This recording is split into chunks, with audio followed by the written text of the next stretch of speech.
1 in 4 adults over 65 falls every single year. Not because they are careless, not because getting older automatically means getting fragile, but because tiny daily habits slowly make the body weaker, stiffer, and slower without warning. And one of the worst times for that to happen is right after you eat, when many people over 70 do the exact wrong thing. They sit down, stay down, and let their blood sugar rise, their legs stiffen, and their balance go quiet. If that sounds harmless, this message is especially for you. The surprising truth is this: it is not a fancy workout. It is not a treadmill in the garage. It is not a long power walk at sunrise. The one simple walking habit that could protect your life after 70 is this. After your main meals, do not stay planted in the chair. Stand up and take a short, comfortable walk soon after you eat. That may sound almost too simple, but the CDC says more than 1 in 4 older adults falls each year, and falling once doubles your chance of falling again. The CDC also says regular physical activity helps older adults reduce fall risk and live independently longer. The National Institute on Aging and Mayo Clinic both point to walking as one of the safest, most useful forms of exercise for most older adults, helping the heart, the brain, the bones, the muscles, the mood, and even sleep. So no, this is not just a cute little wellness tip. This is one of those small habits that can quietly change the direction of your health. And before we go deeper, if this kind of honest, practical senior health advice helps you feel more prepared and less afraid, subscribe. It helps this channel reach more older adults who truly need it. And tell me in the comments how old you are and where you are watching from. I always love seeing who is here with us. Now let's talk about why this habit matters so much after 70. The first reason is blood sugar. And if you think blood sugar only matters if you already have diabetes, that is the first big mistake. Blood sugar is simply the amount of sugar, or glucose, moving through your blood after you eat. Even if you have never been told you have diabetes, your blood sugar still rises after meals. Cleveland Clinic explains that this rise is usually highest about 30 to 90 minutes after eating. 30 to 90 minutes. That window matters more than most people realize. Think of your bloodstream like a road after a sports game lets out. Cars flood the streets all at once. That is what a meal can do inside your body. Glucose enters the blood, and insulin, that is the hormone that helps move sugar into your cells for energy, starts trying to direct traffic. But after 70, that traffic control is often slower. Your muscles may not respond as well. Your pancreas may not be as efficient. And if you sit still right after eating, that sugar traffic jam can get even worse. Now here is the good news. Research suggests that even a very short walk after eating can help bring that rise down. In fact, studies summarized by the National Library of Medicine found that just a few minutes of light walking after a meal can help blood sugar more than simply staying seated, and often more than just standing still. Why? Because your muscles are like extra storage rooms. When they contract, even gently, they pull some of that glucose out of the blood and use it. In simple language, your legs start helping with cleanup. Most people think, I already walked this morning, I'm done for the day. But your body does not divide the day that way. Your body reacts to breakfast, then lunch, then dinner. Each meal creates a new wave. So the common mistake is doing one block of exercise, then sitting through the most important window afterward. The fix is simple and doable. Attach a short, easy walk to the end of the meal itself. Not later if you feel like it. Not maybe after the dishes. Right after the meal. Before the chair claims you again. Picture a real evening. You finish dinner. Your plate is empty. The old habit says, sit down, watch television, rest first. But the better habit says, stand up, walk to the mailbox, walk the hallway, walk around the kitchen island while the tea is brewing, walk the porch, walk with your spouse, walk with your cane if you need it. It does not have to look impressive, it just has to happen. And here is a debate for the comments. Do you think doctors warn people enough about what happens after meals, or do they focus too much on medicine and not enough on timing and movement? I have a feeling this one will split people right down the middle, so let's hear both sides below. The second reason this walking habit matters is your heart and blood pressure. Blood pressure is the force of blood pushing against your artery walls. Arteries are the blood vessels that carry blood away from your heart. If that pressure stays too high for too long, it can quietly damage the heart, brain, kidneys, and eyes. The tricky part is that many older adults feel absolutely nothing while this damage is building. The CDC says physical activity can lower blood pressure, and Mayo Clinic says regular brisk walking can help prevent or manage heart disease, stroke, high blood pressure, and type 2 diabetes. That is a big list, a very big list, and it explains why one small walking habit can matter so much. When you walk after a meal, your calf muscles squeeze like little helper pumps. They push blood back up toward the heart instead of letting it pool in your lower legs. Your circulation wakes up. Your heart does not have to fight as much against stillness. Imagine a garden hose that has been left in the sun with a few bends in it. Water can still get through, but not smoothly. Gentle movement helps straighten some of those kinks. Not perfectly, not forever, but enough to improve flow. That is what a short walk can do for your circulation, compared with sinking into a chair right after eating. The common mistake here is thinking the heart only benefits from hard exercise. Many people believe if they are not sweating heavily, nothing counts. That is simply not true. Especially after 70, health is often built by frequency before intensity. The body loves regular signals. It loves repetition. It loves the message. We are still moving. We are still using these systems. Do not shut anything down. So the fix is not to turn a meal walk into a boot camp. The fix is to make it automatic and gentle enough that you can repeat it day after day, week after week. If you feel strong and steady, the walk can become a little more purposeful. If you feel unsteady, it can stay slow and close to home. Either way, the goal is not exhaustion. The goal is circulation. The third reason this habit may save your life after 70 is fall prevention. This is where things get very real, because falls do not just bruise pride. Falls break hips. Falls cause head injuries. Falls start the frightening chain reaction that steals independence. The CDC notes that falls are a leading cause of injury in older adults, and once someone falls, fear of falling can make them move less.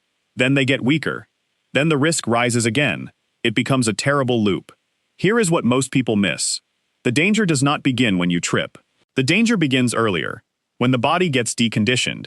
Deconditioned means you slowly lose strength, stamina, and steadiness because you are using your body less.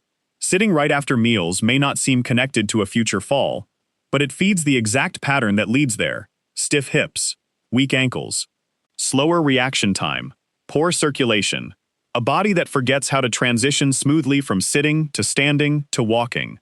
Think of balance like a conversation between your feet, your eyes, your inner ears, and your brain. If that conversation gets quieter, your steps become less confident. Walking after meals keeps that line open. It gives your body another chance, several times a day, to rehearse the skill of moving safely through space. Every time you stand up and walk, you are practicing life. The common mistake is believing balance only comes from special exercises done in a clinic. Those can help, absolutely, but daily living is where balance is either protected or lost. The specific fix is simple. During your meal walk, keep your eyes forward, let your arms move naturally if you can, wear safe shoes, and avoid carrying too many things at once. If needed, walk near a counter, a hallway wall, or with a walker. Make the environment help you. I want you to picture something. You finish breakfast and walk from the kitchen to the front door and back a few times. Nothing dramatic happens. That is the point. Your ankles bend, your hips open, your spine wakes up, your brain checks in with your feet. Tiny adjustments happen by the second. That is how steadiness is built. Quietly, repeatedly, not in one heroic moment, but in dozens of ordinary ones. This is also where many older adults say, "I'm afraid I'll fall if I walk when I'm tired." That fear is understandable. But often, the greater risk is doing less and less until your walking ability shrinks. The answer is not to force a risky walk. The answer is to make the walk safer, shorter, and more supported. Around the kitchen table, down the hallway, in the driveway with someone beside you. Support is not weakness. Support is strategy. The fourth reason this habit matters is digestion. Yes, digestion. That word sounds less dramatic than heart disease or falls, but do not ignore it. Poor digestion can mean bloating, heaviness, reflux, constipation, poor appetite, and an overall feeling that your body is working against you. And after 70, that discomfort can easily make people eat worse, move less, and withdraw more. Think of your digestive system like a long conveyor belt. After a meal, it needs steady movement and coordination to keep things progressing. A gentle walk is like pressing the on button, not a violent shake, not a sprint, just a helpful nudge that reminds the whole system to keep going. Many people notice they feel less heavy, less sleepy, and less uncomfortable when they move a little instead of collapsing into a recliner. The common mistake is lying down or slouching deeply right after eating. It feels restful in the moment, but for many people, it is the exact setup for heartburn, sluggishness, or that miserable bloated feeling. The fix is upright, easy movement first, then rest later. Rest is not the enemy. Bad timing is the enemy. If you have ever eaten a meal and then felt so tired that the whole afternoon disappeared, do not assume that is just old age. Sometimes it is poor sleep. Sometimes it is medication. Sometimes it is the meal itself. But often, part of the problem is that your body got no help processing that meal. A short walk can act like a gentle switch from stuck to flowing. The fifth reason this habit is so powerful is that it protects your brain and your mood in ways most people never connect to walking. The CDC says regular physical activity lowers the risk of developing dementia, including Alzheimer's disease, and reduces the risk of depression in older adults. That does not mean a short walk is a guarantee. It is not a cure. But it does mean movement matters deeply for the aging brain. Here is a simple way to understand it. Your brain is like a high-maintenance house. It needs constant delivery trucks bringing oxygen and nutrients. It needs waste carried away. It needs clear communication lines. When you walk, even gently, blood flow improves, your nervous system gets useful stimulation, and your brain receives the message that the body is still engaged with the world. That matters. A lot. Most people make the mistake of separating brain health from body movement. They think memory is all crossword puzzles, supplements, or genetics. Those things may play a role, but the brain lives inside the body. If the body is stagnant, the brain pays a price too. The fix is to stop treating walking as only a weight issue or a heart issue. It is a brain habit too. And there is another layer here. A short walk after a meal often interrupts isolation. It gets you off the couch. It may bring you to the porch, to the yard, to the sidewalk, to the mailbox, or simply into a different room with a different view. That change is not trivial. It breaks the feeling that the day is happening to you. Suddenly, you are participating in it again. Let me tell you about Elaine, age 74. Elaine is not a real patient from a hospital chart, but she is the kind of person I hear about all the time. She lived alone, had arthritis in her knees, and after dinner she always sank into the same chair in front of the television. She told her daughter she felt old all at once, around 7 p.m. Her legs got heavy, her mind got foggy. One night, when she stood up quickly to use the bathroom, she wobbled hard enough to scare herself. What frightened her most was not the near fall. It was the thought, what if next time no one is here? Elaine did not need a miracle. She needed a repeatable habit. So she made one change. After breakfast and after dinner, she walked slowly through her apartment building hallway for a few minutes, holding the rail when she wanted to. Some days she only looped near her own door. Some days she felt strong enough to go a little farther. Within a few weeks, she noticed 3 things. She felt less wiped out after meals. She felt less stiff when she stood up later. And most importantly, she felt less afraid of her own body. Did her arthritis vanish? No. Did she become a marathon walker? Of course not. But her confidence improved. Her transitions got smoother. Her daughter said she sounded more like herself again. That is the kind of outcome I want you to hear clearly. Not magic. Not reversal of aging. Improvement. Stabilization. More control. More trust in your own steps. If that sounds small, ask yourself this. How many major health problems after 70 begin with a small loss of control? A little more stiffness. A little more dizziness. A little more fear. A little more sitting. Then one day it is a fall, a hospital stay, or a frightening lab result. Big trouble often grows in quiet soil. That is why small protective habits matter so much. The 6th reason this one walking habit is so powerful is consistency. Not excitement, not intensity, consistency. And this may be the most life-saving part of all. Researchers studying tens of thousands of older adults found that walking speed was strongly linked with survival. In plain language, how well you walk reflects how well many systems in your body are functioning. Your heart, your lungs, your nerves, your muscles, your brain. Walking becomes a kind of report card. Now, please do not misunderstand me. I am not saying you must suddenly start speed walking to prove anything. I am saying that the ability to get up, move with purpose, and keep your body used to movement matters. A meal-timed walking habit helps protect that ability because it happens often. It turns movement into part of living, not a separate event you may or may not feel motivated to do. Think of it like brushing your teeth. You do not wait for deep inspiration. You attach it to the routine of the day. The best health habits after 70 are often the ones that require the least debate. You eat, you walk a little. That is it. The meal becomes the trigger. The trigger removes the decision. And once you remove the decision, the habit gets much stronger. The common mistake is relying on motivation. I'll walk later. I'll walk when it cools down. I'll walk if I have more energy. That sounds reasonable, but later often becomes never. The fix is to shrink the habit until it feels almost too easy to refuse. Your only job is to begin. Stand up. Take the first steps. Let the habit do the rest. Some of you will completely disagree with this next point, and that is okay. A short walk done consistently is often more powerful than an ambitious plan done rarely. There, I said it. The body responds to repeated signals. A little bit, done faithfully, can beat a big effort that leaves you sore, discouraged, or inconsistent. Tell me in the comments if you agree or disagree, because I know this one starts arguments. Now let's make this even more practical. What should this habit actually look like in real life? It should look boring enough that you can keep it. That is the secret. After a meal, stand up and walk in a way that feels safe, steady, and sustainable. If outside is easy, go outside. If outside is not safe, stay inside. If you use a cane, use it. If you use a walker, use it. If you live in a small space, loop that small space. If you are caring for a spouse, walk together. If you feel lonely, call someone while you walk. If it is cold, walk the hallway. If it is hot, walk before the house gets stuffy. There is almost always a version that works.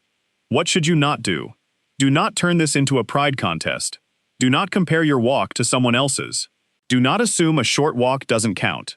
Do not wait until you are miserable to start. And do not make the classic mistake of thinking the perfect plan is the only good plan. The perfect plan is the one you will actually keep. You can even build tiny cues around it. Leave supportive shoes where you eat. Keep the hallway clear. Make the path easy. Tell your family, after dinner, I do my little walk. Give it a name if you want. The names people choose often make them smile. My sugar stroll. My balance lap. My life walk. It sounds silly, but silly habits people remember are better than serious habits they forget. And here is another question for you. Are you already someone who moves after meals, or are you more likely to sit and rest right away? Be honest. No shame. Just type walk or sit in the comments. I read those, and it helps me know what people are really struggling with. There is also something emotionally important about this habit. It gives you proof. Proof that your body is still trainable. Proof that you are not helpless. Proof that your health is not only decided in a doctor's office or on a prescription label. Yes, medicine matters. Yes, medical care matters. But your daily rhythm matters too. In fact, your rhythm may be the invisible bridge between appointments. And if you are thinking, I am over 70, isn't it too late for small habits to matter? I want to answer that directly. No, it is not too late for your body to respond to better timing, more circulation, more muscle activity, and less sitting. No, this will not make you 40 again. But that is not the goal. The goal is fewer dangerous swings, less stiffness, better recovery after meals, more confidence standing up. A steadier body 6 months from now than the one you would have had if you kept sitting through every meal. Sometimes people hear health advice and immediately think, how much exactly? How fast exactly? How many minutes exactly? I understand that. But after 70, the first win is often not precision. It is participation.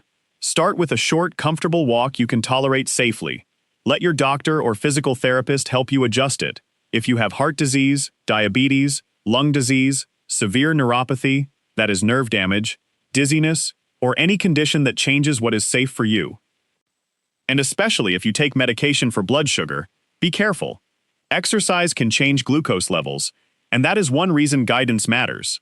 The habit is powerful, but it still has to fit your body and your medical situation. Wise and safe always beats aggressive and sorry. Before we finish, let me make this easy to remember. After 70, The goal is not just to walk more, it is to walk at the right moment. Right after a meal, your body enters a window when blood sugar rises, and sitting makes the whole system more sluggish. A short walk during that window can help your muscles act like helpers instead of spectators. This habit supports blood sugar because your moving muscles pull some of that glucose out of the blood. That means less of a spike, less strain, and often less of that heavy, sleepy crash after eating. It supports your heart and blood pressure because movement improves circulation and keeps blood from just settling in the lower body. Your legs become little pumps instead of parked furniture. It supports your balance because every post-meal walk is practice. Practice standing, practice stepping, practice turning, practice trusting your own feet before stiffness takes over. It supports digestion because upright movement helps the body keep things moving. Less slumping, less stuck feeling, more flow. It supports your brain and mood because the brain depends on blood flow, stimulation, and regular movement signals from the body. Walking is not only for the legs, it is for the whole system. And maybe most important, it supports consistency because meals happen every day. When you attach walking to something that already happens, the habit becomes much easier to keep. That is how small actions become life-protecting actions. So if you remember only one sentence from this video, let it be this: do not let the chair win right after you eat. Eat, then gently move. And please remember this part too. Talk to your doctor before making major changes, especially if you take medication or have a diagnosed condition. Natural does not always mean risk-free. This video is for educational purposes only. If this message gave you hope, subscribe now, because that helps this channel reach more older adults who need clear, calm guidance instead of fear. Share this with a parent, a spouse, a sibling, or a friend who always says, "I know I should move more, but I don't know where to start." This is where to start, not with something extreme, with something wise. And if you want to protect your health even more, watch the next video on the hidden evening habits that quietly raise blood sugar and increase fall risk after 70. Because what you do after dinner may matter far more than you think.